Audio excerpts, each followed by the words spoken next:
Wow. Sasa. What? We're doing this, right? Yeah, we're doing it. We got this. You got this, right? We're here with a podcast. To do this interesting podcast. It's really scary. Not that scary. You sure? Yeah. I remember last week we were talking about it so randomly. And I was looking forward to this moment. Only God knows how.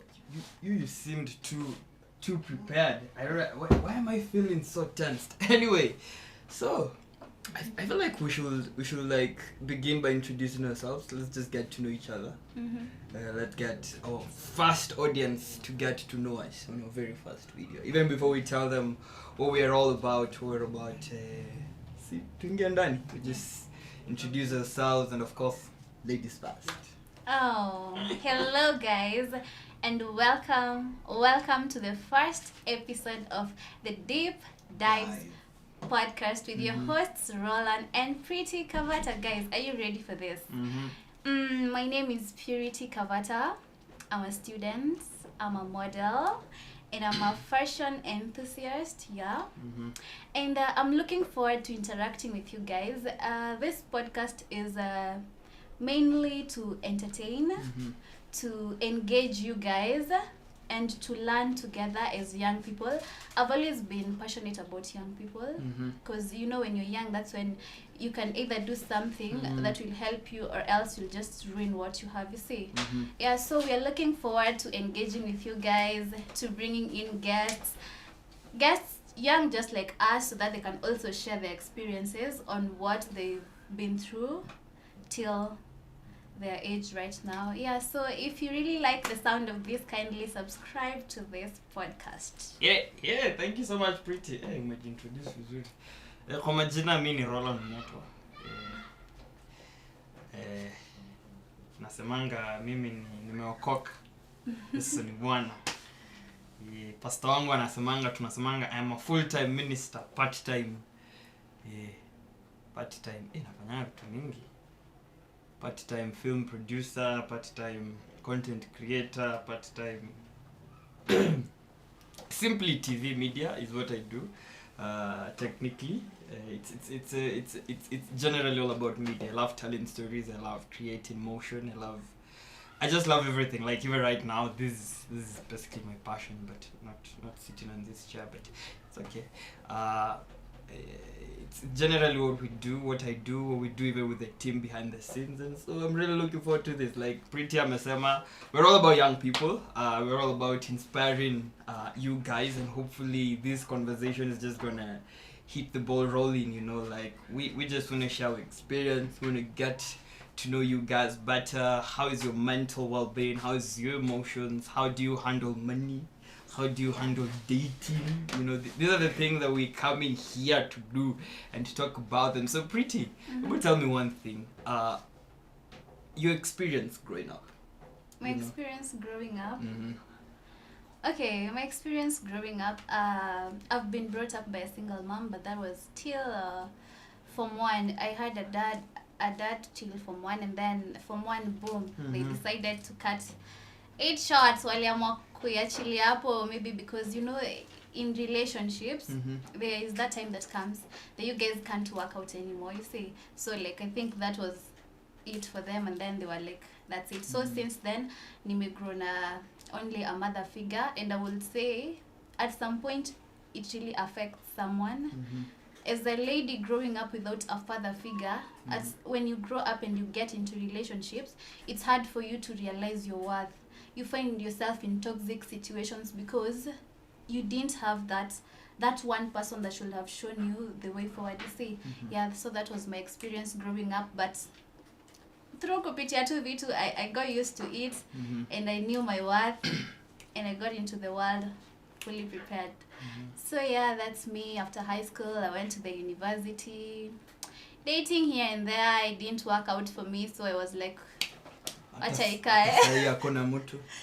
No, I dated for quite a while, 3 to 4 years. That was my first ever relationship, 3 to 4 years, and then after a while I realized the characters in this person are not what I want. So I was like, this is where this is where I cut it short, and that was it. Like I just woke up one day and I was like, you know what, bro, kitu haiwezi, and that was it. And that has been me single till date, because I feel like I have so much to do. No, I'm not shanga kwa nini. Yeah, you can cut off. It doesn't matter how long it is, man. If it's not serving you what you want, let it go. Yeah. And you have an experience, you have a story. I have a story. You have a story. Thank you. So you said you're enthusiast about fashion. Yeah, fashion is my thing. But I never used to know I would love modeling. Do you know, when I was a kid, I used to look at my mom buying makeups, and I was like, hizi vitu nanunua za nini? So nipatie tu hiyo pesa ndio nifanye kitu ya maana. Because I used to say like she's wasting that money. And now growing up, nikakuja kupenda makeup, nikakuja kupenda fashion. And then she was like, oh, si ukiwa mtu yule uko na mimi na waste pesa, now what are you doing with your money? And I was like, ukiwa mtu you never, as in you never know what utakuja kupenda. Yeah. Like having those passions, kuwa na kitu na kudrive, kitu na kupeleka. Well, for me, I think my experience growing up wasn't really for me. I grew up with both parents. Tuko struggle sana, ama naweza sema ile wakati nilikuja duniani, my parents were a little bit kuomoka style, ilikuwa imeanza kujipanga. But I think I struggled a lot with mental wellness, because I remember I usually tell people I have attempted suicide 7 times. You know? 7 times. So I have been suicidal 7 times, and I remember once it used to really ache my mom a lot every time when I come to see kuchukua boys anashanga huyu jamaa, and every day alikuanga hapo hivyo. And you know, surprisingly, you know, there's this show and ilikuanga, I'm forgetting the channel, but it used to be on Gets TV. Ilikuwa inaitwa 1,000 Ways to Die. So I used to drive how to die from that thing. I've tried electrocution. So what really like triggered you to feel like you wanted to commit suicide? Because I think I don't know, but if I can try to remember way back, is I'm sort of a loner. I like walking alone. So at this particular time, ulikuwa unapata I'm trying to open up, but I don't know how to open up. I'm trying to express, but I don't know how to express. And I think this was around class 7, 8, high school. Nilikuwa through such run towns nini. So ulikuwa unapata I want to express, but siwezi. And I think that has always been a disadvantage for me, because even right now I know I struggle a lot opening up to people, because I like being alone. I like spending time alone. I know it's good to spend time alone, but again, my loner thingy is really intense. It's too much. But yeah, so during this time ulikuwa unapata maybe stress imenigonga, so I'm feeling like I'm worthless. I'm feeling like siwezi. And why did you were too young to even think of suicide? Exactly. You see, that's what people think. Like today, people assume that young people can't commit suicide. People think the young people don't have stress. Like uko na pressure ya nini. Of course, yeah. Ukituliza uko na pressure ya nini, we'd be like, hatujui, because hatuna familia, hatuna, you know, we're not dealing with the big issues. Like, but you see, that little thing, you see, with our age and that little thing, that is our big problem at that particular time. You see, so unapata msee, kwa high school umehatibrekiwa. Mimi nakumbuka ulikuwa kwa relationship high school gani? Nilikuwa najaribu kutupa mistari mahali. I think I've always been specific about the kind of a guy I really wanted to date, because I used to look at high school niggas and I'm like, why would we even date? As in, mbona to date? Tutakuwa tunasema nini? Like I think I kind of matured at an early age. Mimi kuna vitu wazuko nisumbua kama dating back. Mimi niko najua nisome, nipite mtihani, nipate bwana mzuri university. That was my mindset. Mimi nakwambia funky. Wewe because my high school was the prime high school, eh? So funkies used to be the thing. Drama, music. Nilikuwa ngadi naingia sports for no reason. Nilikuwa na waswaruji. Kama kulikuwa na shule nyingine. It was a mixed school. Was it St. Mary's? Walikuwa gana wasichana wameweza. But anyway, so for me my high school was that, because I remember I once tried to commit suicide because of a girl. Aki alinikataa. What? Unanikataa aje? You mean your self-esteem was that low at the moment? Unanikataa aje? Unanikataa aje? Unanijua. But you see these things, I feel like the reason why we can be able to speak about them now, as much as it might seem or sound funny, is because a lot of people are struggling right now. Because personally, I have an organization, rather a foundation, whereby I get to talk to young people with my colleagues. We go to high schools and talk to these people, and literally, young boys as young as Form 2, Form 1, Form 3, Form 4, they're going through a lot of shit. True. They're going through a lot of trouble. And surprisingly, I don't know why they always just evolve around relationships, emotions, money, for no reason. You're like, hey, so relax. But do you feel like relationships are overrated? Yeah. Especially at a young age. Yeah, I feel like they are, especially hii generation yetu. I Hii know. generation iko nyuma yetu. You're like, I don't know why, but it's never that serious. It's never that serious. That's what I normally try to tell people. And they're like, because telling someone you're single, it feels like you're lame. Mm-hmm. Like, kwa nini uko single, it's like you have, ni kama uko na, isn't it? As in, nika uko na defects. They don't. Me, I feel like as a young person, relationship should not be your priority. Because Exactly. right now, I'm looking at my little bro sasa. Sindo amemaliza Form 4. We mapenzi inasumbua hao watoto, and you're like, hey guys, mnaongea nini kwa hii relationships? Because sasa unajua sisi tumepitia, so we know you guys will not like kind of end up together. This effort is all for nothing. So tunajua. tunajua. So like, do not put much effort on it, because mimi nimeona so much incidents in the university. Someone deferring their semester because of love. Someone moving in with their boyfriend. Ladies. Ladies. You're moving in with your boyfriend. Your mom back at home and your dad, they know that they're paying for you a hostel, or rather a house where you're staying alone. Lakini wewe ulienda huko unatoa nusu, chali yako anatoa nusu.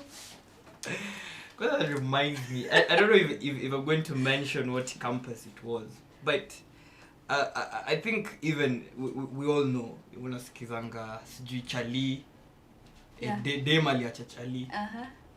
Dem aliacha chali. And this chali is like, almost niacha hivyo. Then tunashtukia tu the next day kwa news, dem amemadwa.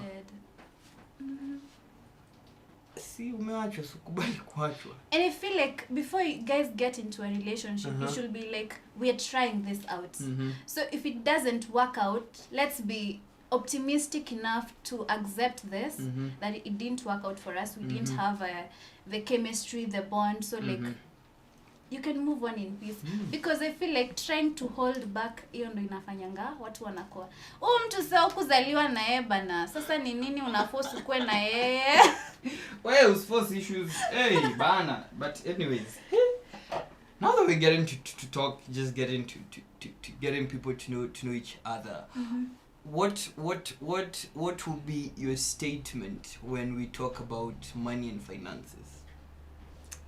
As young as we are, like, how should our mentality be in regards to do? Hapo na unafaa uinue area bana. Money, like, I feel like as much as people say it's not all about money, me I feel like watu semanga money cannot bring you happiness, but for me it can. A lot of it. Because with money, I can travel to any place that I feel like. Hata hizo relationships zenyu without money, some of them says that hazingekuwa. So like, money is very essential, because we need money on our daily basis to pay rent, to buy food, you see. So I feel like as young people, you should be a risk taker, as in you should be that person that is ready to do something that is going to generate some sort of income for them. Mtoe hii mentality ya kwanza ladies that you will get married to a man that is rich. No, you should try get money yourself, build yourself, ndo pia attract, you know, you attract the kind of a person that you are. Yeah. So let's be risk takers as young people. And yeah, let's try to make money. Watu wanna make money on YouTube, why not you? Like hiyo kitu unapenda kufanya, make money out of it. Make if it is makeup, venture into that industry. Ujuane na watu wenye wamekuwa makeup artists for such a long time, then come up with your own, because why not? You're young, you're energetic, why you not venturing? Yeah, do everything. If I had to kill a kid, you know, as a young person, hakuna kitu yenye you're not entitled to anything. I'm ati uko entitled ile designer. Niko university, I'm doing teaching, so I have to be a teacher. No, you should be like shika ile yenye itapenya ya kwanza. Unasonga nayo. Hivyo tu, you know, like I feel like in our generation today we're not in that time and era enye yo so umepata A KCSE, and I don't know why mom na dad shida ukwanga, but anyway acha tusiende hapo, because you see young people we are in a generation whereby the creative industry is really booming. Yeah, it's booming. It's really booming, but una notice that most young people surprisingly, you know, in as much as tunataka kusema the previous generation ndio wako na that thought, even in our today's era there are so many people, and allow me to call it an ego, because it's an ego whereby you're saying me want to do law, so I'm going to practice law until I become a lawyer, and I'm doing nothing else, which is good. I like that passion, I like that commitment to it, and that persistency to it. But you realize in Kenya alone there's a lot of competition. A lot of it. Kwanza hakuna jobs. So for the market, so you notice umemada kampo, so uko hapo hivyo na basha yako ya brown. Njoo mi kitu moja nilisemanga nikimaliza high school, sitawahi tembea na basha brown. Sijai tembea basha brown. You reminded me of someone in my previous church. That guy used to carry bahashas everywhere. Hadi saizi tukibebanga mtu anakukumbushanga, like it used to be like mtu anataka kutuonyesha yani venye endo ule mse. Me nilisema but that's not bad, don't get it offensively about that. That was just me. I said I never want a tarmac. It doesn't matter what level of education I'm at, I never want a tarmac. And by there for me that is so true. I've never tarmacked. Number one, today Basha Brown. Number two, so I could say it's not luck, just me. I work hard. No, I don't work. I work smart. I don't. It's not nguvu ya work hard. Work smart. But anyway, so the creative industry. One of the reasons why I always encourage young people to venture into the creative industry is because with the creative industry, it's number one. It's not straight. Wezi vunja, you can coil it, like you can chaza with it, you know, and it's something. If it changes to the right, you can move to the right. If it changes to the left, you can move to the left.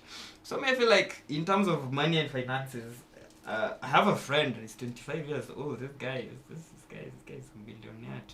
How are you millionaire to 25 years? But anyway, big up to you, bro. But he realized his skills in developing games, but now he realized in the big game, in the big industry, you have to develop really good games, you know.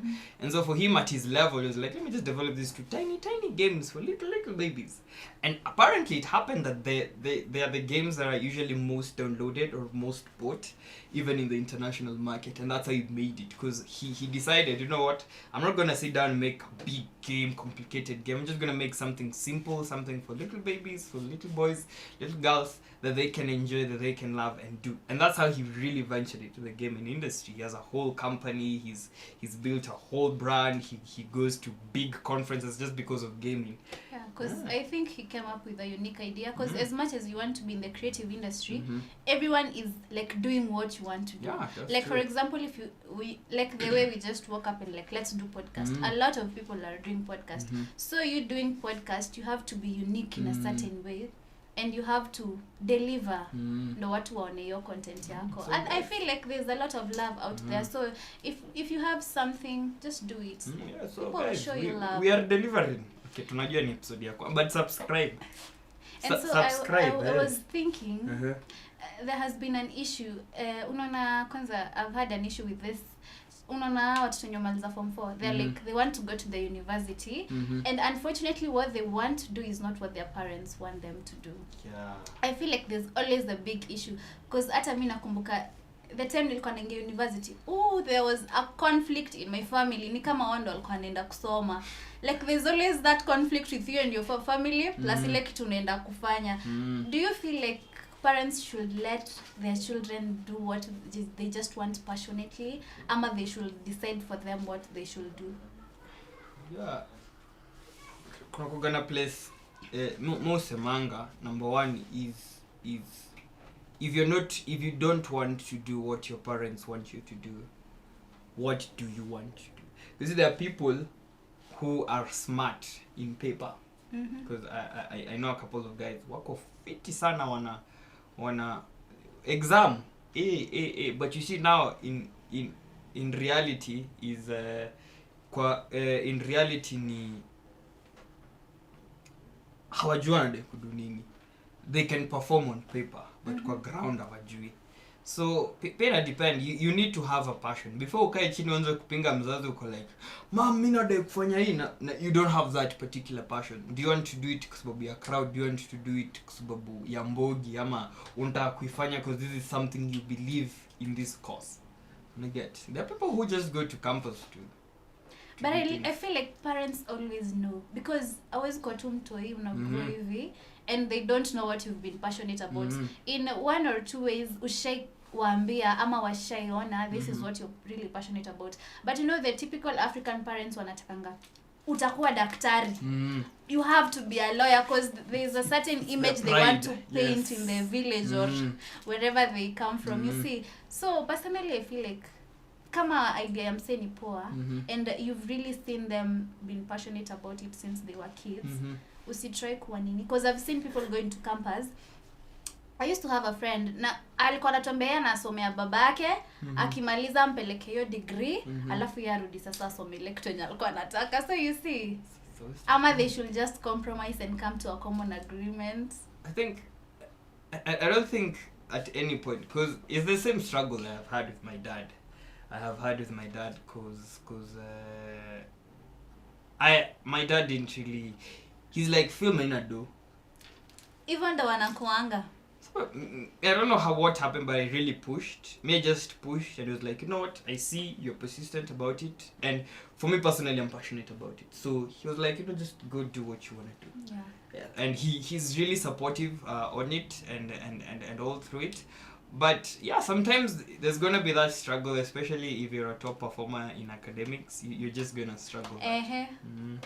They'll be like, "Ai, huwezi fanya hizi upate A," and then like, "This is what you want to do." Yeah. That's so pretty. Mimi naona tufunge. We're coming to a close. Tunaweza piga story. But I feel like, guys, thank you so much, number one, for tuning in. Thank you so much for being here, even up to this point of the video. What basically we're doing here with Pretty is basically we want to create a conversation around life, especially to us young people, and we want to dive deep. That's why we're known as the Deep Dive Podcast. So we will be on YouTube, we will be across all Spotify platforms, podcast platforms, and you can just get to listen to our stories. And if you want to be part of this show, you can just alert us. Atuna number bado. Yeah, because we are looking forward to having guests in our show. Yes. So tutaweka kwa description box below. Mimi namaliza. Follow me on social media. Thank you. So yeah, guys, that is us. the deep dives. That is our first ever episode on our podcast. We are looking forward to engaging with you guys. Like we really need to have a talk. Being young, unasikianga ile msemo inasemanga ujana ni moshi, like it will never come back. So I feel like we should be proud the fact that we are young people, and we should look forward to greater things. Tuachane na hii mentality ati there's a certain mentality that young people are, if you try something out and it doesn't work, you kind of give up on it. Is for work manze fanya ingine. Just keep moving, because the moment you give up, never. Yeah, so guys, subscribe to our YouTube channel and turn on the notification bell so that it can notify you anytime that we have an episode on YouTube. Thank you for tuning. Bye. Bye.